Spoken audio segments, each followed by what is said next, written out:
Well, before I get to the story of the saint of 9/11, I would like to just talk for a moment about our two readings this morning from this week's lectionary. If you notice, both of the readings were about sinners. Now, I don't know about you, but I cringe when I hear that word at church.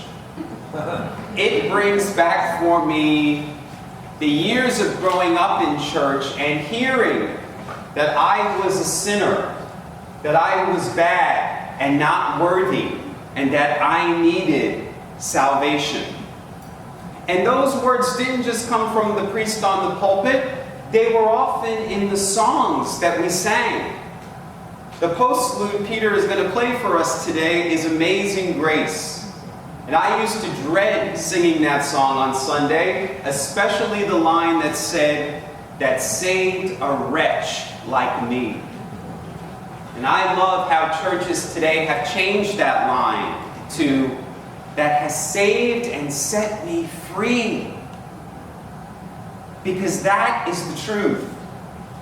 The truth is you are not a sinner. You were not born with original sin. Original sin was a concept that was created by the early church. Jesus never spoke of it.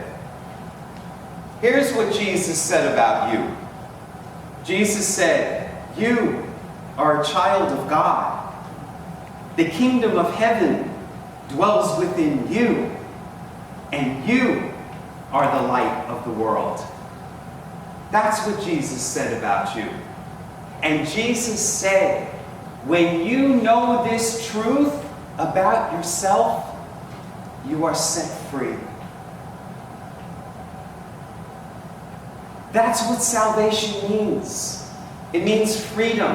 It doesn't mean that someone is coming to save us. We don't need saving. Salvation means I'm free. And Jesus gave us the instructions for us to free ourselves. No one is going to save us. You have to walk that path for yourself.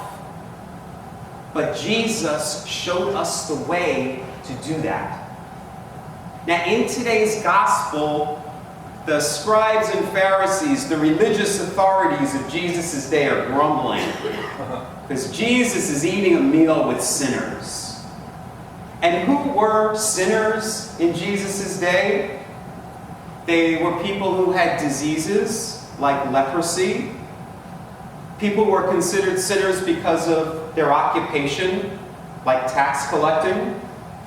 People were considered sinners because they lived in foreign lands, like Samaria, or because they had different ways of worshiping, or because they wore different clothes or ate different types of food. Jesus purposely ate with those people in public, in front of the religious leaders, to say, these are not sinners in God's eyes. They're only sinners in your eyes, the religious authorities, but not in God's eyes. Jesus' whole purpose, his whole mission was to say, you are the divine. Now, just last week, Pope Francis was giving a talk, and in his talk he said this: the message we receive from the life of Jesus is very clear.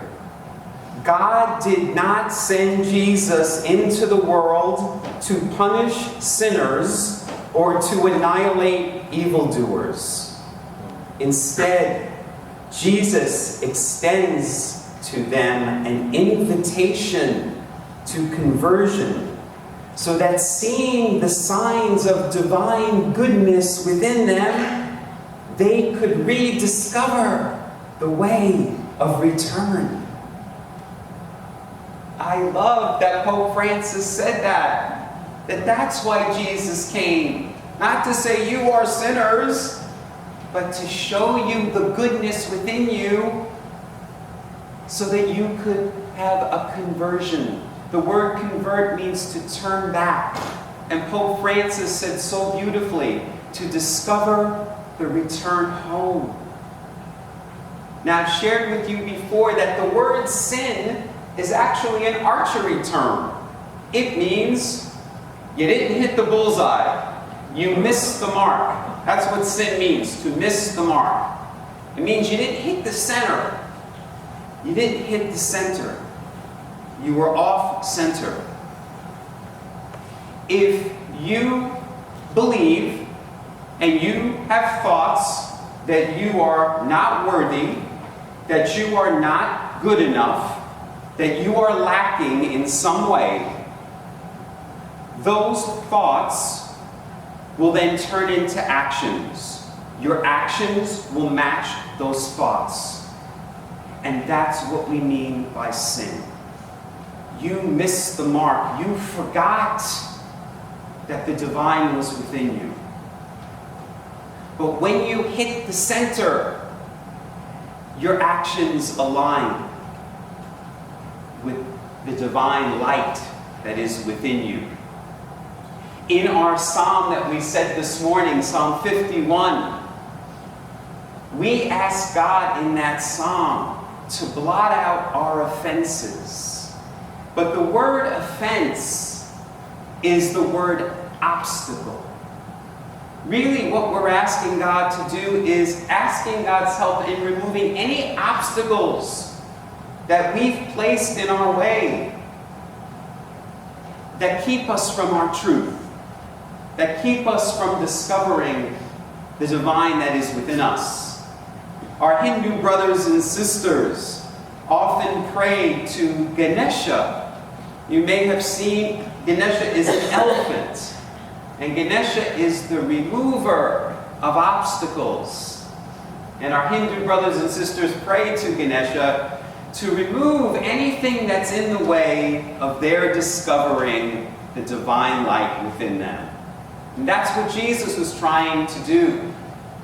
Not to say you are a sinner, but to say there are obstacles in the way of your discovering the divine. But if you follow my way and you do what I did, you will be able to remove those obstacles. And that brings me to the story of the saint of 9/11. Someone who spent his life removing the obstacles. Now, many of you, I'm sure, are familiar with that very powerful and iconic image of 9/11. Of 5 New York City rescue workers carrying the lifeless body of a man from the rubble of the World Trade Center. That man was Father Mychal Judge. He was a Franciscan priest, and at the time he was the New York City fire chaplain. And when he got the call that morning from the firehouse, Father Mychal ran to the World Trade Center. And he rushed inside. He was there to help. And witnesses who were on the scene said that the help that Father Mychal provided was, while everyone was panicking, Father Mychal was praying. And while he was praying inside the World Trade Center, a piece of rubble fell on him. And Father Mychal became the first recorded casualty of 9/11. He's designated as victim 0001. And they made a documentary of his life. It's called The Saint of 9/11, and it's narrated by Sir Ian McKellen.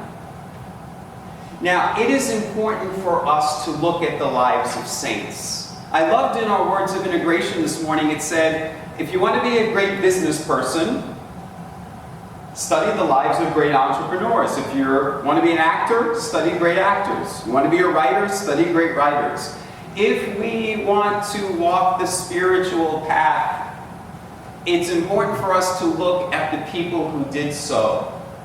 So we are going to look at Father Mychal, the saint of 9/11.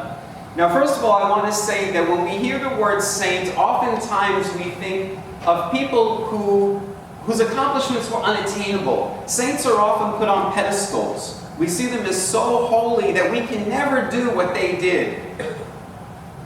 But Father Mychal was just like us.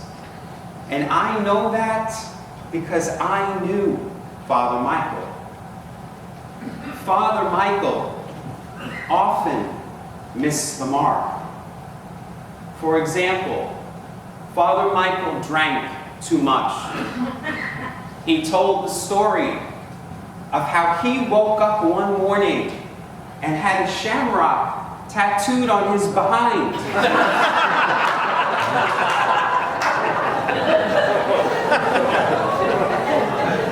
And he had no idea how it got there.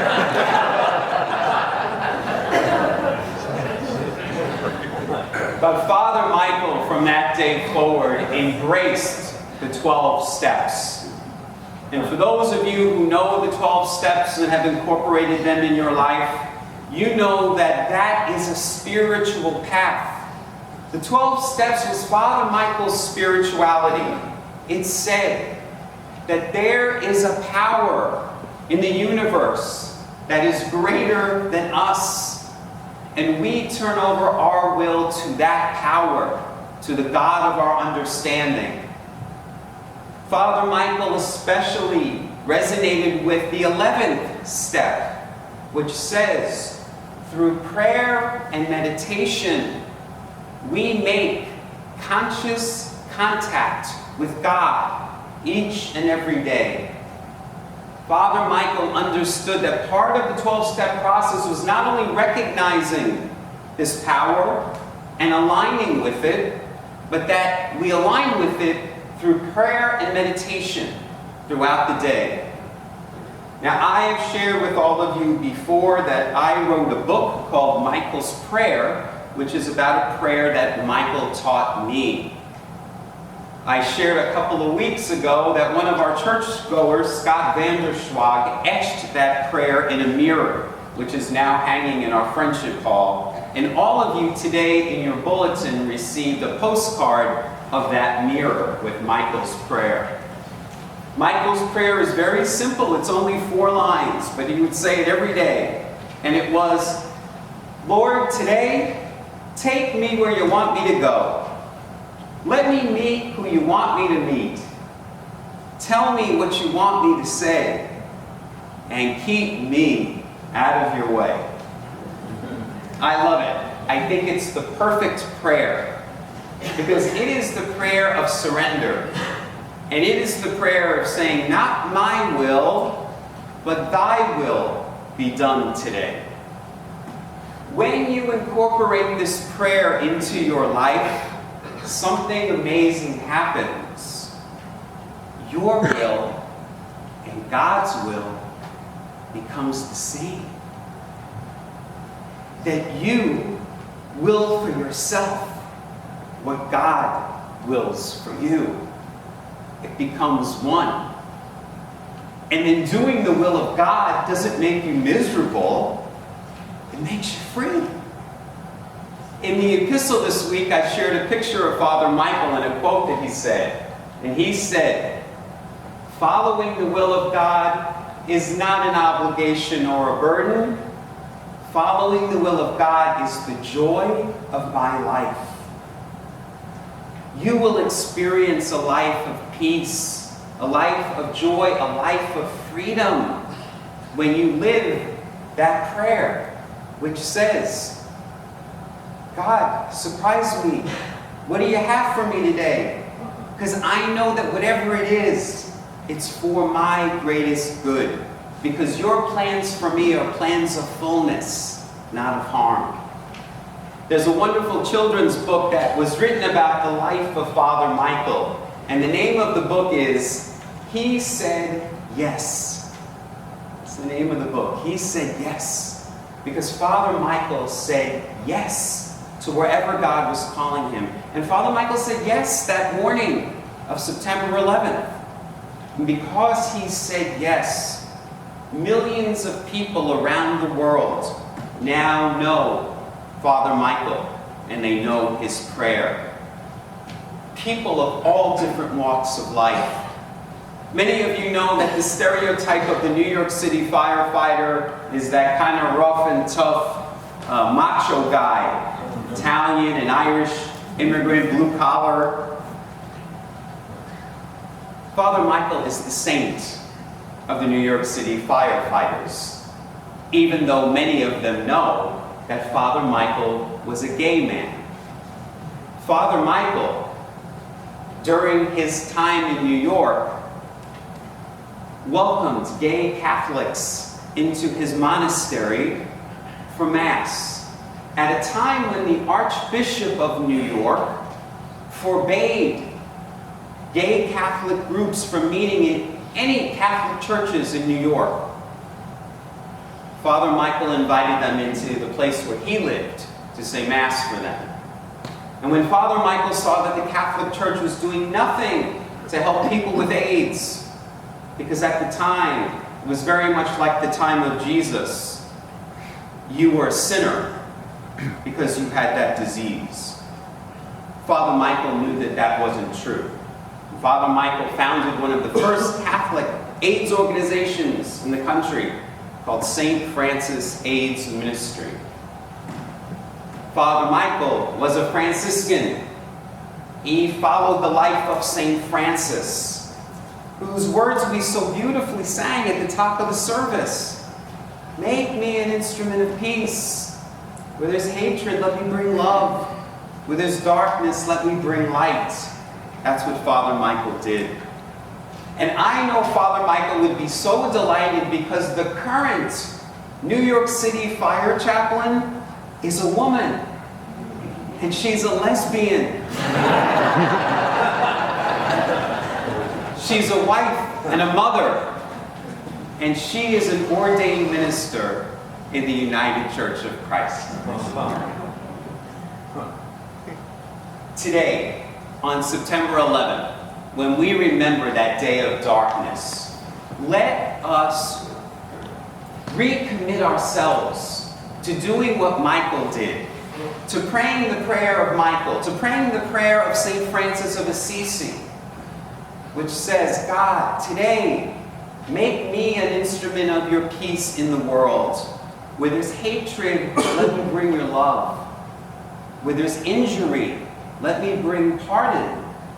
And where there's darkness, let me bring light.